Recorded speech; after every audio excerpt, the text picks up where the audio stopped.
दर्शकगण, श्रोतागण, भाई और बहनों, मातृशक्ति को नमन। खास, विशेष, मनमोहक, अच्छा इंसान बनाने वाला, अच्छे संस्कार देने वाला, अच्छी दिशा देने वाला और हमारा व्यक्तित्व विकास करने वाला, हमें इस कंपटीशन के युग के अंदर आगे बढ़ाने वाला, हेल्थ के टिप्स देने वाला कार्यक्रम में आपका हार्दिक स्वागत है, अभिनंदन है, सत्कार है। अवनति से उन्नति की ओर जाना, गिरकर के ऊपर की ओर उठना, हमारे भारतीय संस्कृति के जो मूल्य गिर गए हैं उनकी पुनर्स्थापना करना, और हम प्रतिदिन नए नए विषयों के साथ में प्रवेश होते हैं। इसी क्रम में एक आज का जो विषय जो शिक्षा से जुड़ा हुआ है, आज का हमारा विषय है सर्व शिक्षा अभियान। भाई और बहनों, दर्शकगण, श्रोतागण, यहाँ पर सर्व शिक्षा और अभियान दो बातें हैं। शिक्षा किसे कहते हैं, पहले हम इसको परिभाषित करते हैं। शिक्षा का अर्थ होता है एक ऐसा माध्यम जिससे मनुष्य को जो है मनुष्य के रूप में उसको अच्छी इंसानियत बताई जाए, उसको मानवता बताया जाए, वेल कल्चर्ड किया जाए। Education is such medium which makes a man well civilised, well cultured, well behaved and to be a good man of the society. हम जो महसूस कर रहे हैं अभी समाज के अंदर कि जो कोई भी समाज में आज जो गिरावट आ रही है, उसके अंदर गिरावट का मुख्य कारण ये है कि सभी लोग शिक्षित नहीं हैं। और शिक्षा क्या होता है कि वो हमारी माइंड की फर्टिलिटी करती है, माइंड की ग्रोथ करती है, और हमको ये विवेक मिल जाता है शिक्षा के माध्यम से क्या है और क्या उपादेय है। भारतीय संस्कृति के अंदर 3 शब्द चलते हैं कि ज्ञेय, हेय और उपादेय।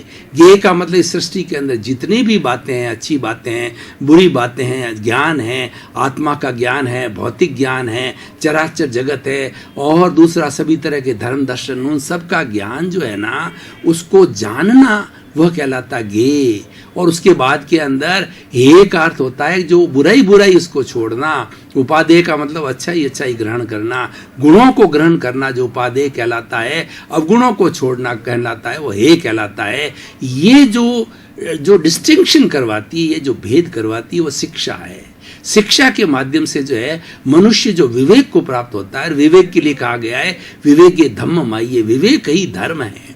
बड़ी कितनी सुंदर परिभाषा है कि व्यक्ति अपनी कॉमन सेंस से बुराई को छोड़ करके अच्छाई की तरफ आता है, ये सबसे बड़ा धर्म है। क्योंकि जो व्यक्ति अच्छा होगा वो सबके साथ अच्छा बिहेवियर करेगा, किसी का शोषण नहीं करेगा, और उसके द्वारा समाज के किसी व्यक्ति को कोई भी तकलीफ नहीं दी जाएगी। इसीलिए सर्व शिक्षा जो हमारा आज का विषय ये है कि हर एक को पढ़ना चाहिए, बच्चा हो, बड़ा हो, बूढ़ा हो, सबको पढ़ना चाहिए। अभी भारत के अंदर हमारी जो साक्षरता की रेट है, वो शिक्षा की दर है अभी बहुत कम है, बहुत कम लोग शिक्षित है, और लगभग 40% हमारी साक्षरता दर है। और खास करके जो रिमोट एरिया है, हमारा ट्राइबल एरिया है, गाँवों के अंदर जो है वो जितने लोग जो है रिमोट एरियाज के अंदर रहते हैं, उनके पास में अभी भी शिक्षा की जो व्यवस्था नहीं पहुँची। हालांकि सरकार जो है 70 वर्ष देश आजाद हो गए हैं, सरकार बहुत परिश्रम कर रही है, हर छोटे बड़े गांव के अंदर स्कूल खोल रही है, और उसके बाद के तहसील हेडक्वार्टर पर कॉलेज खोल रही है, डिस्ट्रिक्ट हेडक्वार्टर पर यूनिवर्सिटी खोली जा रही है। विस्तार बहुत हुआ है, लेकिन फिर भी अभी भी बहुत गुंजाइश है सबको पढ़ाने के लिए। क्योंकि आजकल जो है व्यक्ति को जो रिमोट एरिया के अंदर है वो छोड़ करके शहर की तरफ नहीं आ सकते हैं, उनको बहुत महंगा पड़ता है। और एक व्यक्ति जब विस्थापित होता अपना घर छोड़ करके, तो बड़ा उसके लिए सारा भरण पोषण करना वगैरह कई कठिनाइयाँ होती है। इसीलिए अब शिक्षा को जो है गांव की तरफ जाना पड़ेगा। मतलब मुख्य जो हमारे समाज के अंदर, हमारे सोसाइटी के अंदर घटक है वो व्यक्ति है। हमें व्यक्ति के उत्थान की बात करनी पड़ेगी कि व्यक्ति किस तरीके से सभ्य बने, व्यक्ति अच्छा बने। और इसीलिए कहा भी गया कि सुधरे व्यक्ति समाज, व्यक्ति से राष्ट्र स्वयं सुधरेगा। अगर हम व्यक्ति को सुधारेंगे तो समाज, राष्ट्र, देश, विश्व जो है अपने आप सुधर जाएगा। मुख्य हमारी यूनिट है वो व्यक्ति है। उस व्यक्ति के अंदर सुधार करना है, उस व्यक्ति को इंसानियत सिखानी है, उस व्यक्ति को मानवता पढ़ाना है, और उस व्यक्ति को बताना है कि क्या है, क्या उपादेय है, क्या अच्छाई है, बुराई है। तो ये सारा कार्य जो है शिक्षा करती है। इसलिए सर्व शिक्षा अभियान का मतलब है कि हमें एक आंदोलन के रूप के अंदर जो है हमें इसको प्रारंभ करना है, और इसके साथ समाज के अंदर इसका पूरा प्रचार प्रसार करना है कि सभी पढ़े। तो उसके लिए हमको ऑडियो के द्वारा, वीडियो के द्वारा, पोस्टर्स के द्वारा, प्रिंट मीडिया के द्वारा, टीवी मीडिया के द्वारा हमें ये प्रसारित करना है। सरकार कर रही है, एनजीओ कर रहे हैं, शिक्षा पे बहुत जोर दिया जा रहा है। और हमें एक चीज़ और देखनी है कि आज शिक्षा के, आज हमारा जो वर्तमान का सिनेरियो हम देख रहे हैं, जब हम अखबार पढ़ते हैं, जब टीवी को देखते हैं, प्रिंट मीडिया को देखते हैं, तो बड़ा अफसोस होता है कि हमारी शिक्षा अधूरी है। आज पूरा आप अखबार उठा करके पढ़ के देख लीजिए तो कहीं पर घोटाला नजर आएगा, कहीं भ्रष्टाचार नजर आएगा, कहीं भाई भतीजावाद नजर आएगा, और कहीं जो है घर के अंदर कलह होगी, समाज के अंदर कलह होगी, और उसके बाद के अंदर मत्स्य राज दिखेगा कि बड़ी मछली छोटी मछली को खा रही है।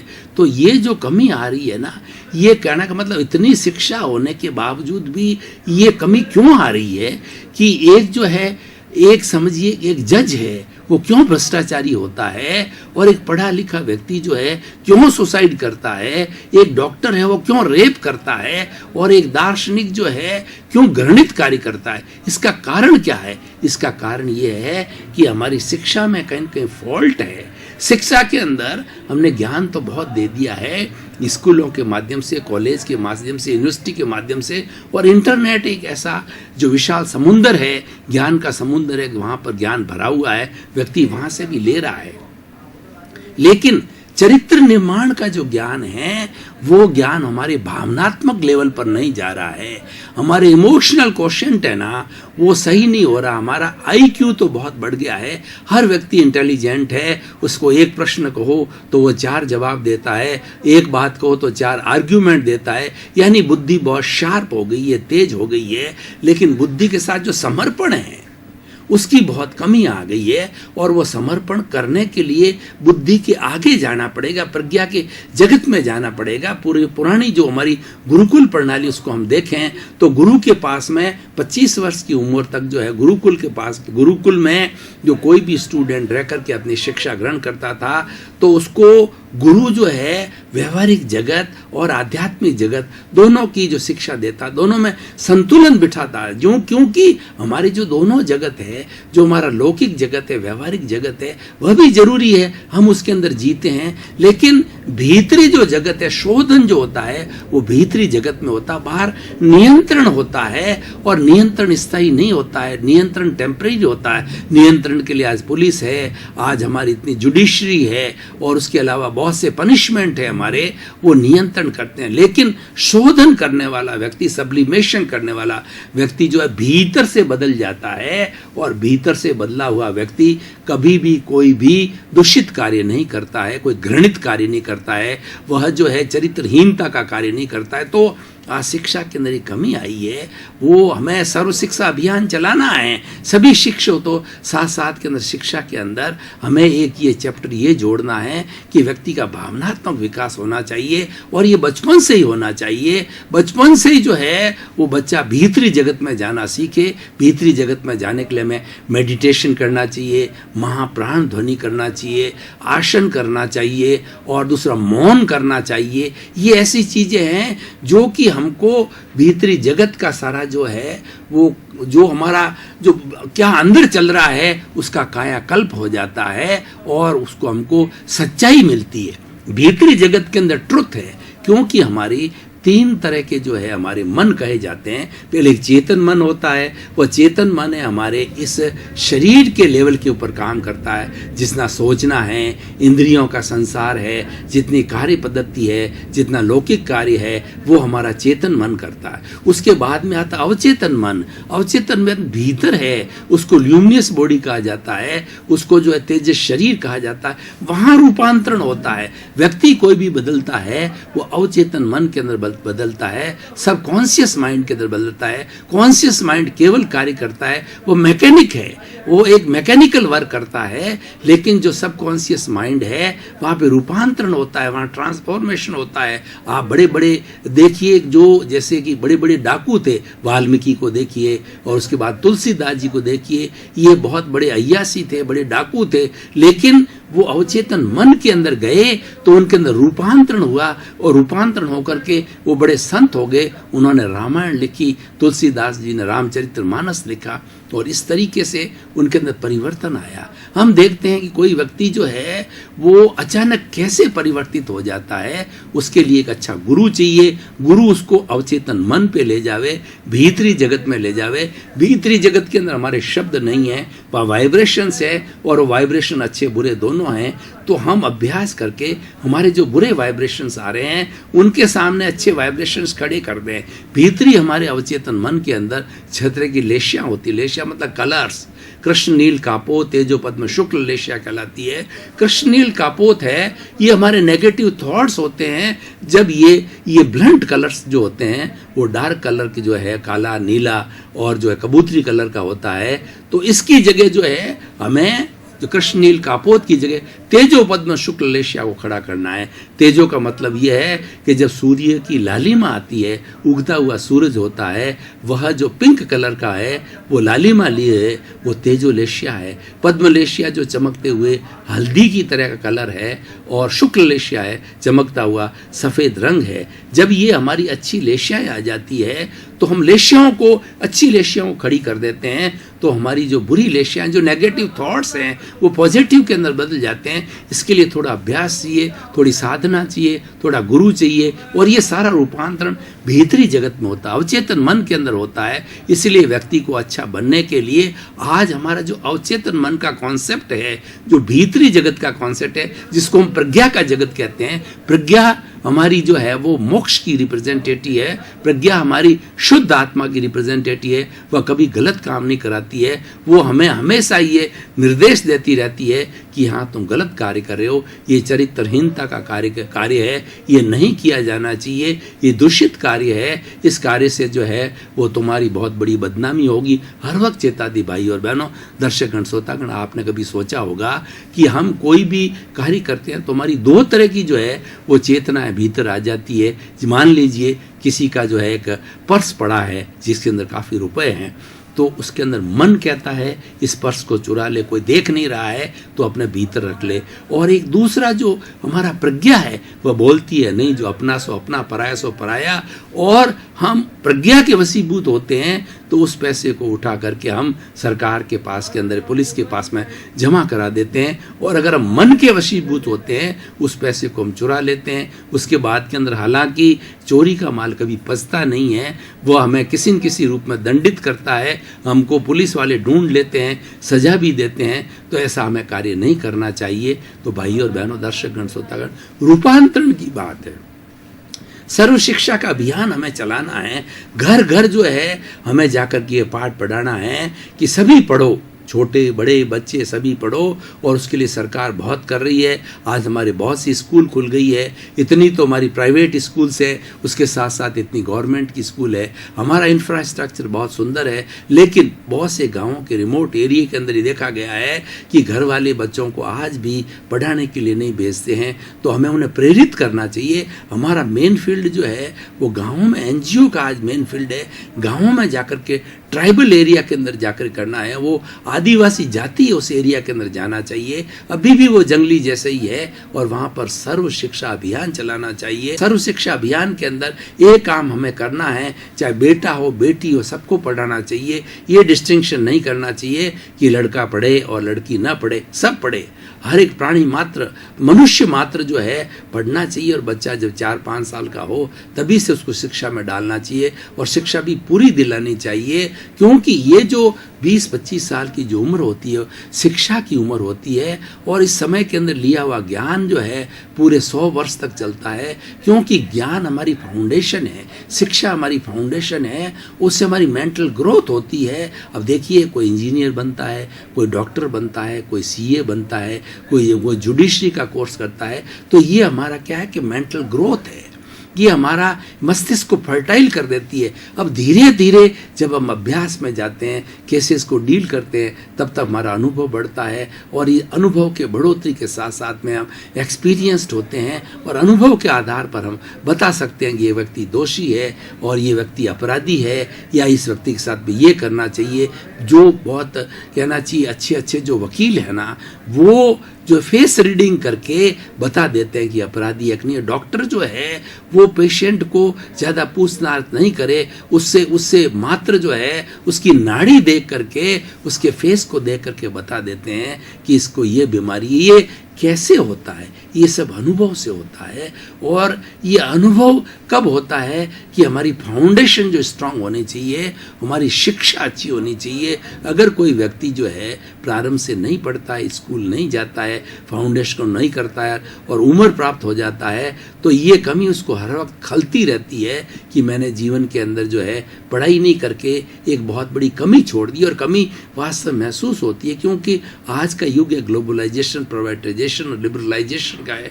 आजकल हर जगह शिक्षा की आवश्यकता होती है और कंप्यूटर शिक्षा इतनी, ऑनलाइन वर्क इतना बढ़ गया है कि वहाँ शिक्षा के बिना काम नहीं चलता है। आप बैंक के अंदर जाइए, पोस्ट ऑफिस के अंदर जाइए, रेलवे पे जाइए, एयरक्राफ्ट पे जाइए, हर जगह शिक्षा की आवश्यकता है। वहाँ पर कम पढ़ा लिखा व्यक्ति जो है वो किसी तरीके से अपना जीवन यापन नहीं कर सकता। इसलिए भाई और बहनों, आज के इस युग की मांग है कि सर्व शिक्षा का अभियान चलाना चाहिए। तो भाई और बहनों, दर्शकगण, श्रोतागण, हमारा जो पुनरुत्थान कार्यक्रम है ये निष्कर्ष की बात करता है, ये पुनरुत्थान कार्य उपसंहार करता है और निष्कर्ष ये बताता है कि जो एपिसोड चल रहे हैं उस एपिसोड की वर्तमान के अंदर क्या प्रासंगिकता है, उसे व्यक्ति को क्या मिलेगा, समाज को क्या मिलेगा, देश को क्या मिलेगा और 7 अरब की जनसंख्या को क्या मिलेगा। तो सर्व शिक्षा अभियान के माध्यम से मैं ये मैसेज देना चाहता हूँ कि जब हम पूरे समाज के अंदर ये बात फैला देंगे, घर घर जाकर के ये बात फैला देंगे और खास करके रिमोट एरिया में जाकर के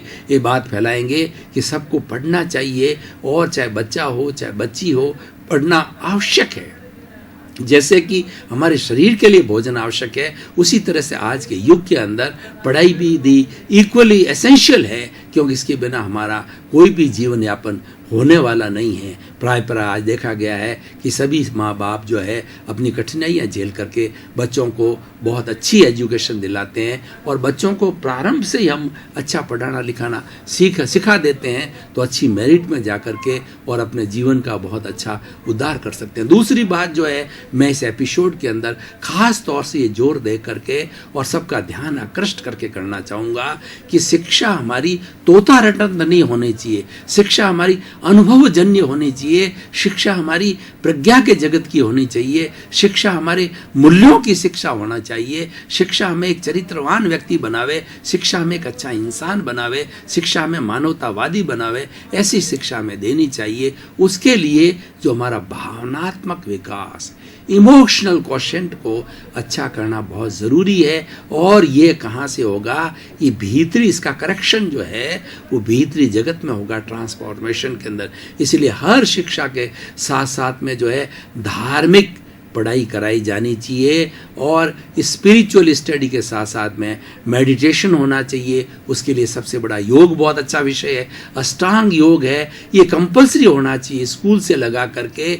और ये जो है वो पूरे जो है डॉक्टरेट तक के बीच के अंदर अष्टांग योग को जोड़ा जाना चाहिए, क्योंकि होलिस्टिक ये हेल्थ की बात करता है, ये समाधि की बात करता है, ये पॉजिटिव थिंकिंग की बात करता है, ये इमोशनल क्वोशेंट की बात करता है, अनुलोम विलोम होता है, श्वास की बात होती है। अगर इसको जोड़ा जाए, इसके लिए बहुत प्रयास हो रहा है। आज पूरा विश्व 21 जून को तो अंतर्राष्ट्रीय योगा दिवस मना रहा है और इसकी पहल हमारे भारत के वर्तमान के प्रधानमंत्री नरेंद्र मोदी जी ने की थी। उन्होंने बड़े सुंदर ढंग से जो है यूएनओ के अंदर ये प्रस्तुति की कि भारत एक ऐसा देश है जो कि धर्म गुरु रह चुका है, सोने की चिड़िया रह चुका है और आज भी उसमें ऐसी संभावना है। योग हमारे भारत की कृति है। हमारे ऋषि मुनियों ने योग का जीवन जिया, योग का प्रतिपादन किया, योग की व्याख्या की और जीवन जी करके जो हमारा अंतिम लक्ष्य सिद्धि है उसको योग के द्वारा माध्यम किया। तो बंधुओं, योग विषय को जो मैं कहना चाहूँगा कि ये जोड़ा ना जाना चाहिए कि योग जो है ना ये बिल्कुल इकोनॉमिकल है, इसके लिए कोई धन दौलत की आवश्यकता नहीं होती है, इसके लिए कोई साधनों की आवश्यकता नहीं होती है, मात्र अपने शरीर को लेबोरेटरी बनाना होता है और कुछ जो है इसके अंदर चीज़ें जोड़ी जानी चाहिए। जब अगर बच्चा जो है योग को अपनी शिक्षा के साथ जोड़ देगा तो आज का जो सिनेरियो जो हम देख रहे हैं कि जो बेटी ने बाप को मार दिया और जो है बेटे ने अपनी माँ का सुसाइड कर दिया और उसने उसका रेप कर दिया, तो उसके अंदर घृणा की भावना आएगी क्योंकि यम नियम आसन प्राणायाम प्रत्याहार धारणा ध्यान समाधि ये अष्टांग योग है। प्रत्येक के अंदर अच्छे अच्छे मूल्य हैं। इस मूल्यों की स्टडी जो है प्रारंभ से की जानी चाहिए, मात्र कराई नहीं जानी चाहिए, उनको जो प्रयोग कराना चाहिए। ध्यान के प्रयोग, महाप्राण ध्वनि के प्रयोग, अनुलोम विलोम के प्रयोग, भस्त्रिका के प्रयोग, कपाल भाती के प्रयोग, नेति धोती के प्रयोग, ये सब कराए जाने चाहिए। ये कराने से हमारी शिक्षा सर्व शिक्षा अभियान सफल होगा। मात्र सर्व शिक्षा की बात करने से, पढ़ाने से कुछ नहीं होगा। रूपांतरण होना चाहिए। हमें अच्छे प्रोडक्ट तैयार करने हैं, हमें अच्छे नागरिक बनाने हैं। खाली एक शिक्षित होकर हमें क्लर्क नहीं बनाना है, हमें एक अच्छा इंसान बनाना है। उसके लिए सर्व शिक्षा अभियान के साथ साथ के अंदर कुछ प्रैक्टिकल बातें, जो भारतीय संस्कृति की जो बातें हैं वो जोड़ी जानी चाहिए। हमारी पुरानी भारतीय संस्कृति के बारे में भी बताया जाना चाहिए कि हमारी किस तरह की हमारी जो भारतीय संस्कृति है उसका कोई भी आप एक सेंटेंस उठा करके देख लीजिए, कोई भी क्रियाकलाप उठा करके देख लीजिए, आपको मालूम पड़ेगा कि लॉजिकली बहुत अच्छा है, लॉजिकली बहुत प्रैक्टिकल है। क्योंकि हमारे ऋषियों ने, मुनियों ने जो भारतीय संस्कृति के जो ग्रंथ लिखे, वो ग्रंथ जो है वो चेतना को, आत्मा को सेंटर में रख करके लिखे, प्रकृति को सेंटर में लिख करके रखे। प्रकृति माँ है, प्रकृति सबका भरण पोषण करती है, हमें प्राकृतिक जीवन कर जीना है। जो व्यक्ति प्रकृति के करीब रहेगा वो व्यक्ति किसी का शोषण नहीं करेगा, किसी का कुठाराघात नहीं करेगा, किसी के साथ दुर्व्यवहार नहीं करेगा। क्यों कि प्रकृति माँ उसको अच्छी शिक्षा देती है। और जो लोग स्पिरिचुअलिटी के कांटेक्ट में रहेगा, अच्छे धर्म के सिद्धांत के कांटेक्ट में रहेगा, तो उसकी आत्मा उसको हमेशा झकझोरती रहेगी कि गलत कार्य किया जा रहा है। आजकल जो ये समाज के अंदर ये सिनेरियो जो बिगड़ा है, जो कि हम प्रिंट मीडिया के अंदर पढ़ते हैं, उसके लिए हम काफ़ी हद तक हम स्वयं दोषी है। हमारे जो टीवी के अंदर ऐसे ऐसे सीरियल दिखाए जाते हैं, उस सीरियल के माध्यम से जो है अपराधी लोग चीज़ सीखते हैं कि किस तरीके से एटीएम का लॉक तोड़ना चाहिए और किस तरीके से सारी जो है बड़ी बड़ी योजनाएं जो उसको देख करके गलत एपिसोड को देख करके वो करते हैं। और दूसरा जो ऐसे एपिसोड आते हैं कि वो नहले पे दहला मारते हैं, किसी की जो इंसल्ट करते हैं और किसी को कष्ट पहुंचाते हैं और अपने आप को बड़ा समझते हैं। तो इस तरीके की भावना जो है ये नहीं होनी चाहिए। आज के इस युग के अंदर हमको सर्वोदय के सिद्धांत, जब अगर हमारी शिक्षा सर्व शिक्षा अभियान फलीभूत हो जाता है, सर्वोदय का मार्ग, अहिंसा का मार्ग, मैत्री प्रमोद करुणा मध्यस्थता से ये भावना उसके अंदर अपने आप आ जाएगी। व्यक्ति ये महसूस करने लग जाएगा, अच्छा पढ़ा लिखा और इमोशनल क्वोशेंट को मानने वाला व्यक्ति, कि मैं किसी दूसरे के साथ के अंदर क्यों बुरा व्यवहार करूं, उसके मन के अंदर ग्लानि आएगी कि उसके, क्योंकि शिक्षा से वो उसको सूत्र मिले हैं। तो शिक्षा के अंदर हमारा इमोशनल क्वोशेंट जोड़ना चाहिए। दर्शकगण, श्रोतागण, भाई और बहनों, आपका बहुत बहुत धन्यवाद, आपके प्रति कृतज्ञता। कार्यक्रम की आप आत्मा हो, जगत कल्याण करने का सर्वे भवन्तु सुखिनः सर्वे भवन्तु निरामया। 7 अरब की जनसंख्या सभी सुखी और शांतिपूर्ण से अस्तित्व के साथ में ये जो हमारा मनुष्य जीवन, इसको आनंद के साथ जिए। इसी क्रम में आपके प्रति मंगल भावना, शुभकामना, आपका जीवन आनंदमय हो, प्रेममय हो, सुखमय हो, शांतिमय हो और आप खूब दीर्घायु होकर समाज की सेवा करते रहे, परोपकार करते रहे।